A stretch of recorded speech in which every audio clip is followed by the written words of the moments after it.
Hey guys, I'm Roger Herring with Investors Accounting. I am the Investors Accountant. Today I have to give you an update. You know, when I put up the video about the payroll protection program and forgiveness, I told you that things were subject to change because this was a moving target. Well, the day we posted that video, a whole bunch of things changed. The U.S. Treasury issued some regulations, and I got to tell you, they're kind of draconian, that are going to leave a lot of investors in debt because not all of the PPP is going to be forgiven. So let's talk about these major changes. The first change is that the SBA can now review the loan at any time and look for whether or not the person taking the loan was qualified for the loan. Now wait a minute, Roger, they told us that you didn't have to have a need and you didn't have to qualify. But now the Treasury has gone back and said that the SBA can look at qualification based on, did you have other funds?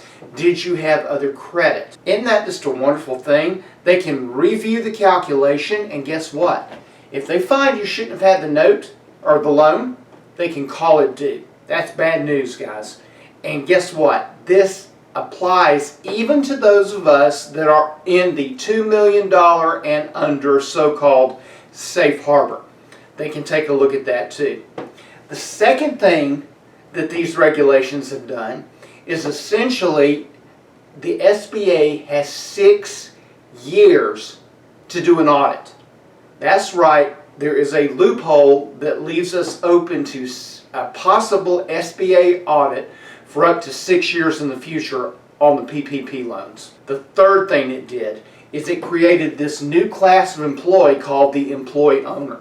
And now, if you will remember correctly, our PPP loans were based on 2019 salary divided by 12 times 2.5 months.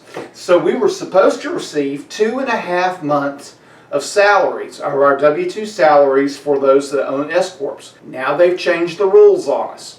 Now they're saying that what can be forgiven is the lesser of $15,385 or, get this, 8/52 of your 2019 payroll. 8/52 is 2 months, not 2.5. This is going to leave a lot of small business owners with a portion of this loan that can't be forgiven because they work from home. They don't have rents. They don't have these other things. Well, Roger, what about medical expenses, our insurance, or how about our retirement contributions? Owner employees are not qualified for that. Now, I do have some good news though. This is one of these cases where the IRS has operated totally outside the intent of Congress. That's obvious because Congress in both houses are scrambling to correct this.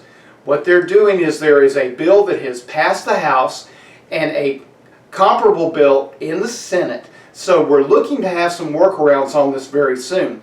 But until the President signs one of those bills into law, these changes made by the Treasury are the law of the land. Get with your advisors, talk with them, read and understand. Until the next time.